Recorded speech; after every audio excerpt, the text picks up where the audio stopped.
hello. Welcome to the Power Table, conversations for Black women. I am excited about the second season. We are bringing you Black women throughout the state who are going to share their brilliance, their beauty, about the issues that are important to us and about us. So sit back, stay tuned, and enjoy the show. Hello. Welcome to the Power Table, conversations for Black women. I am so excited today to have one of my sheroes, um, the supervisor extraordinaire of the County of Los Angeles, Miss Holly J. Mitchell. Welcome.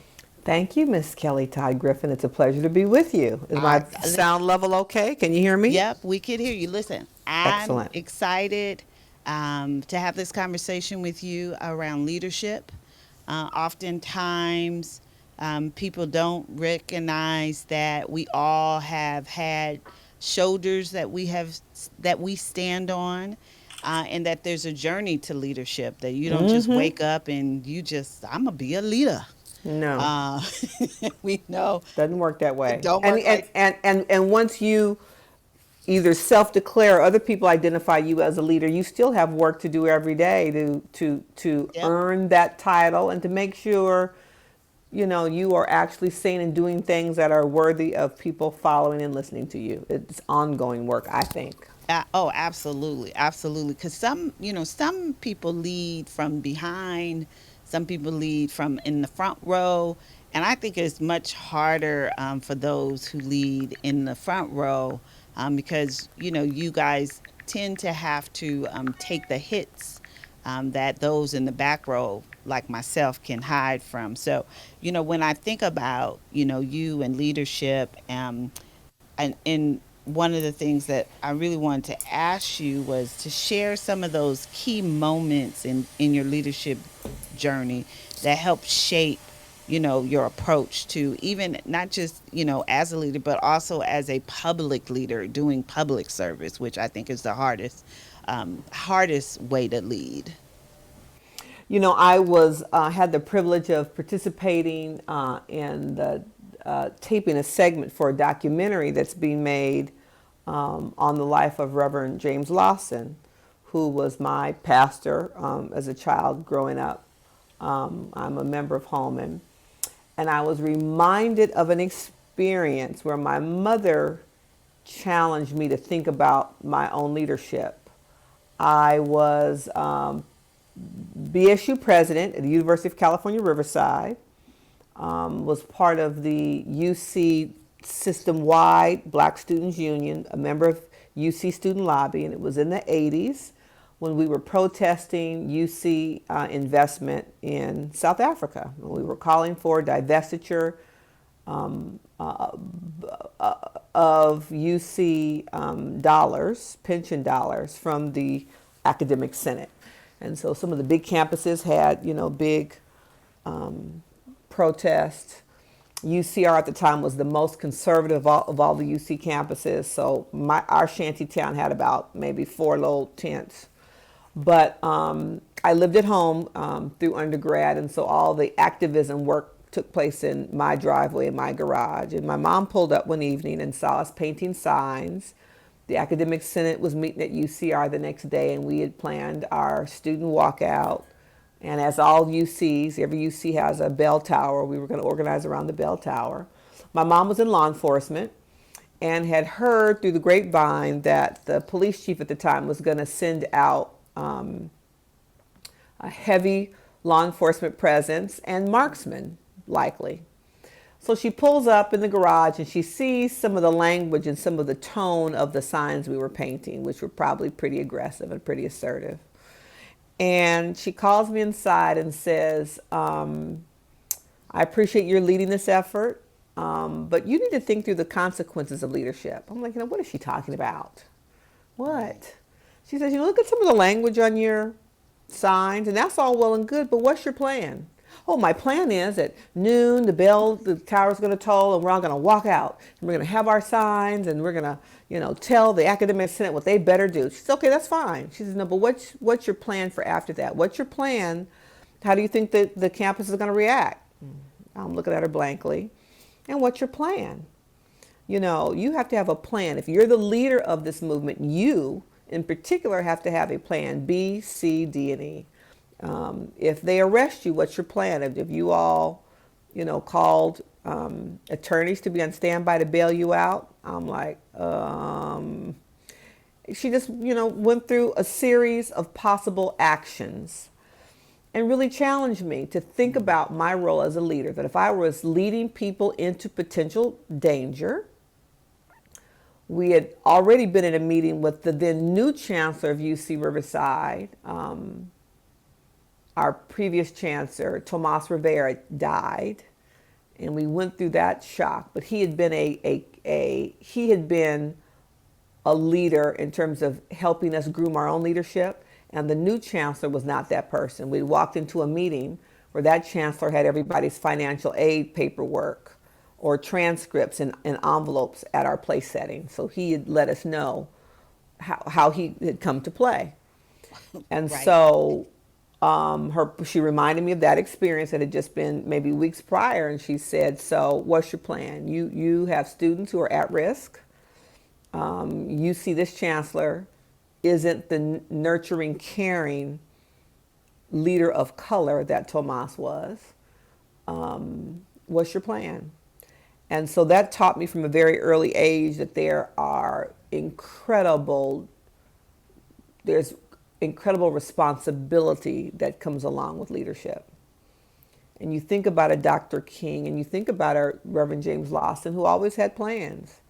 They train people about, you know, if you're arrested, do A, B, C, and D. The whole nonviolent movement was grounded in strategy and training. They were selective in who showed up. It was a conscious decision that Rosa Parks take her seat on the bus that day. I wasn't accidental.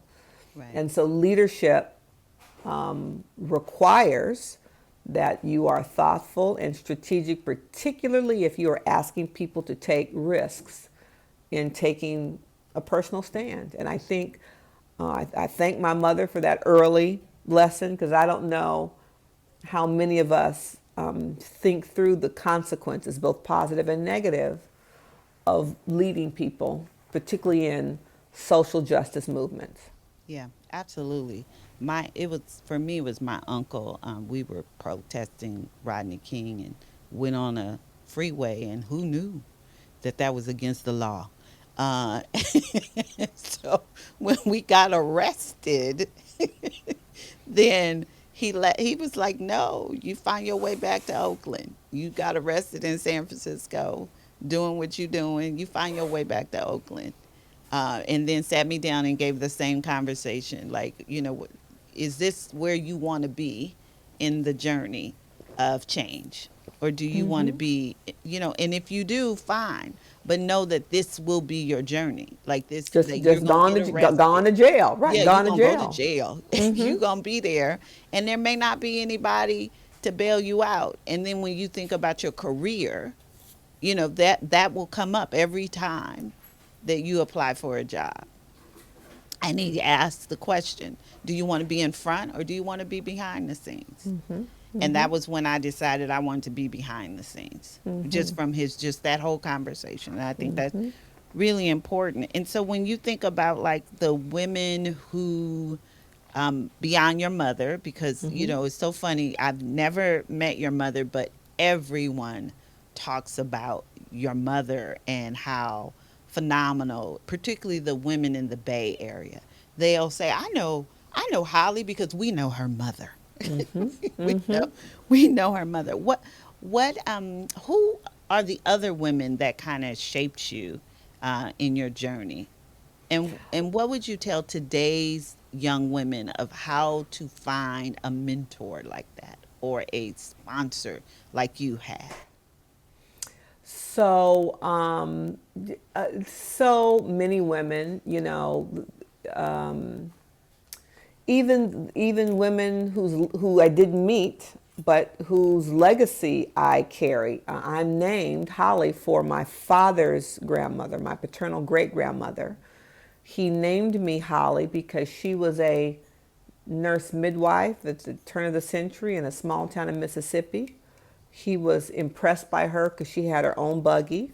Apparently, she too stood 6 feet tall. Oh, wow. And he was impressed because when they would go visit her in the summer, the white men in town would dip their hat to Miss Holly, and she didn't have to step off the sidewalk to pass them. Wow. So as a young kid, he knew that was different from what he saw other people having to do in Mississippi when they visited in the summer. He was born and raised in East St. Louis. So he knew that that meant something, that Grandma Holly was different. My father served in the segregated armed services in the Second World War, and so we talked passionately about, what it meant, how dehumanizing it was to not be given ammunition, to stand guard but with no ammunition, just the disrespect that they experience, quote unquote, serving their country but differently. So I think for him, naming me Holly really meant something. And the irony is, I didn't know I was named. I knew I was named for my father's grandmother. I didn't know the story or the why until I was an adult. My maternal great grandmother, Pauline Bruce, who was widowed very young, yet bought a house before her husband died. He owned a car dealership on Central Avenue, and their gimmick was if you buy a car from him, she would teach your wife how to drive. Wrigley Field, where the Dodgers, originally played, and where the color teams played, was on Central Avenue, in close proximity to the car dealership. So Mr. Wrigley bought Mrs. Wrigley a car from him, and my great grandmother taught Mrs. Wrigley how to drive, and they fostered a relationship. That great grandmother was the one who taught me the Lord's Prayer and would can apricots from her backyard, and was the kind, gentler kind of grandmother. When you think about a grandmother, that was the role she played. My maternal grandmother was, a cocktail waitress at the California Club when I was born, and was hanging with Ike and Tina Turner. Wow. And all the people who came through the club. She, had my mother at 15, and lived her full life. Now, she was an amazing grandmother, and I had a non-traditional grandmother kind of relationship with her. And then there was my godmother, Ruth Russian, who I had the privilege of. She was my mother's mentor and mine, and said things to me like, Holly, most people are average. And taught me how if you're on an airplane and you don't want people to talk to you, you pull out your copy of, The Art of War or the Communist Manifesto, and they'll stop talking. She was the one that I could go to at 12 and 13 when my mother was on my last nerve, as every mother is of a 13-year-old girl. Right. And, really convinced me that, we had confidential conversations, and she was giving me advice and wasn't telling my mom. Yeah, right. But I was privileged to have incredible relationships with grown-ass women, who I learned from.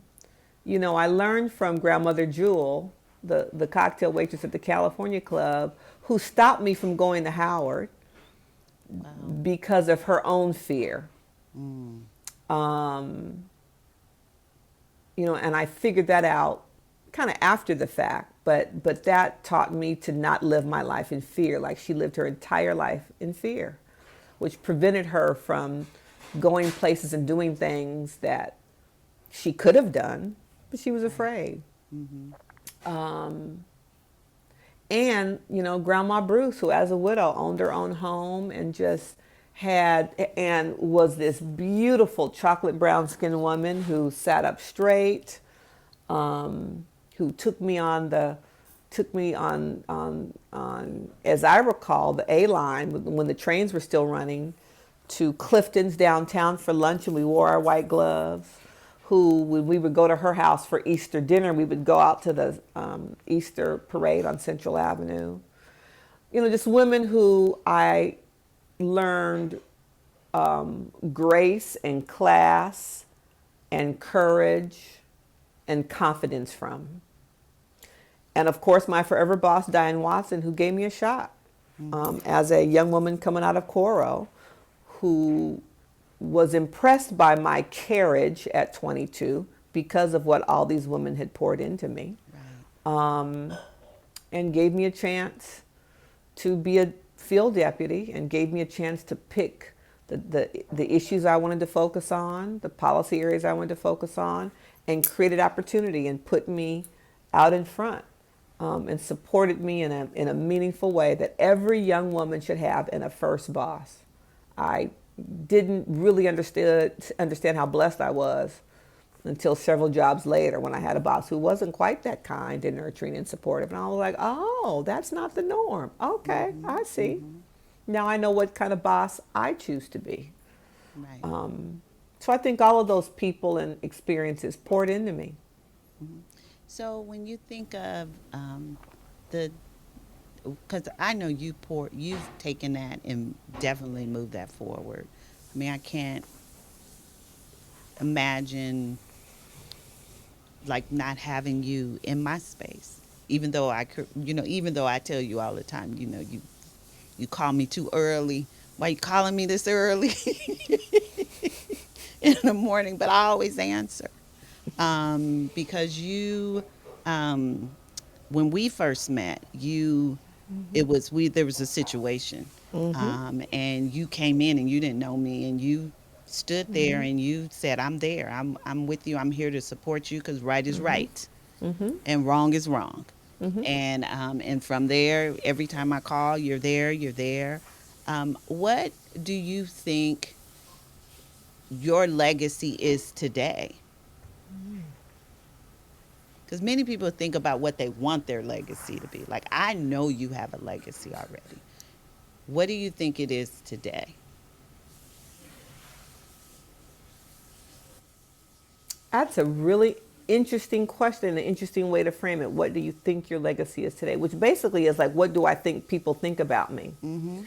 Well, my former colleague, State Senator Steve Bradford, once said, Holly is the one that'll say out loud what everyone else in the room is thinking. Mm-hmm. And I thought, you're absolutely right. I'm not sure what keeps everybody else from saying it, but here we go. Um, I think some people will frame that as courage. There are some people who, claim that they're afraid, and I don't know what that is about, why they're afraid of me. And so some of it I think is the black woman trope, which is a problem. But I think it also goes back to Bradford's statement. They know I'm gonna call it Mm-hmm. out loud. And some of that is my mother, and the man in her life would say, she's no refrigerator, she can't hold water. And I think I'm sort of a combination of she and my dad, because she held back nothing ever. Mm-hmm. I do think I'm, a little more political than she was, and so there are sometimes things I think that I don't say. But I think people will acknowledge that I will say it, and that I've exhibited courage throughout my elected life. There are times that I took a risk because I felt it was the right thing to do. And like that early lesson from my mom, I was clear about the consequences. And given my clarity about the consequences, I still leaned in because it was the right thing to do. And I think the older I've gotten, I sound more and more like my mother most days, so that cracks me up. But I think the older you get, you are clear about who you are and your path, and what your purpose is. And telling your truth and telling the truth is easier and easier and easier. Yeah. Yeah. Well, I would say you are our rock. Your legacy is that you are our rock. You are a rock as black women, You have been unapologetic about it. You you say what's on all of our minds, and some of us are not allowed to say it. And so you have given us a voice, and dared people to question the voice. So I believe that is the legacy, how we see you, is that you keep us going. So, in that, what, for young girls who want to be a rock as a legacy, what do you recommend for them? Or young women?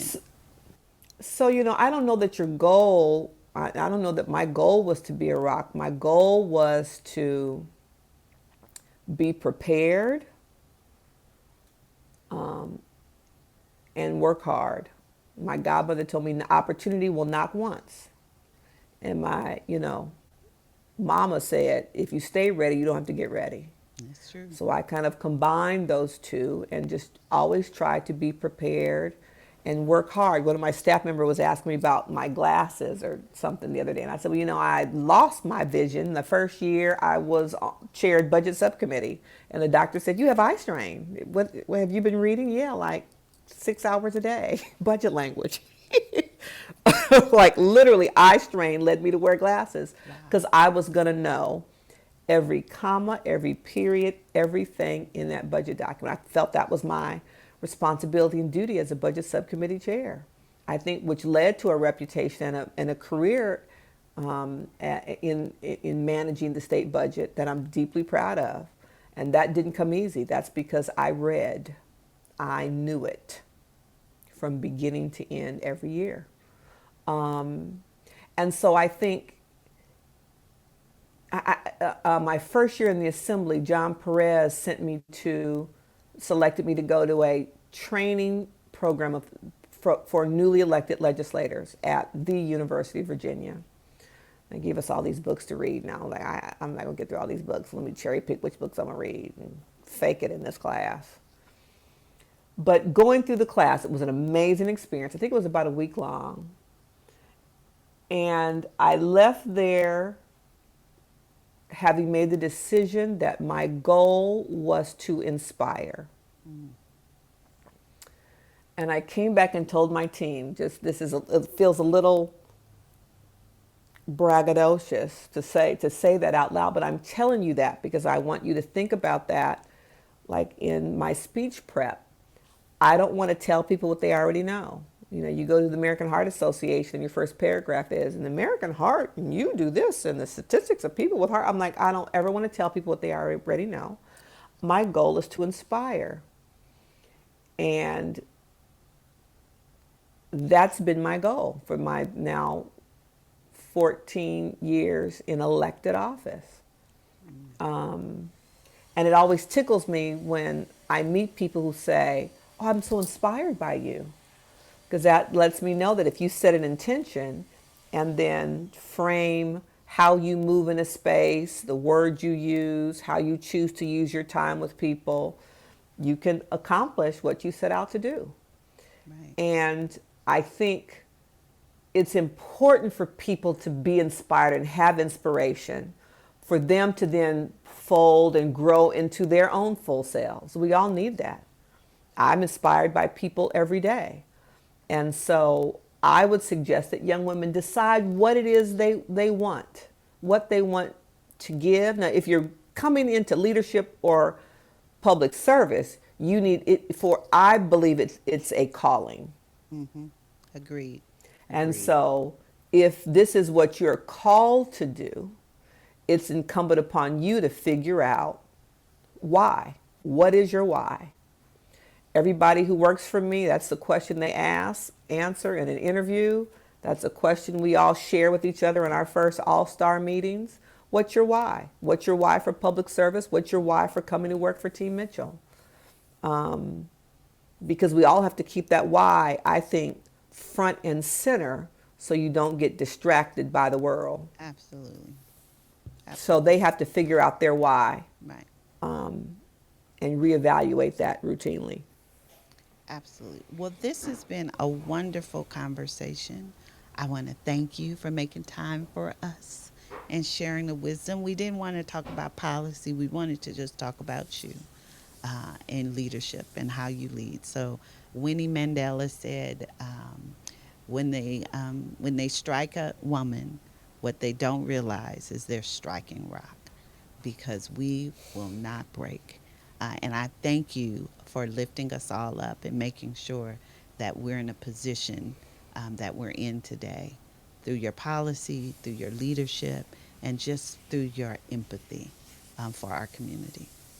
Thank you. Ashe, and thank you for your kind words and your partnership over the years as well. You know, we as Black women have to support one another in meaningful and consistent ways for us to make progress. And I've certainly felt that with you. And I appreciate the time you've given me today. Thank you. Thank you. Thank you. Wow, wasn't that great? I hope you enjoyed the episode and you found it empowering. You can follow us on X, formerly known as Twitter, Facebook, Instagram, and our YouTube channel. Also, you can find out more information about the California Black Women's Collective Empowerment Institute at www.cablackwomen'scollective.org. See you next time.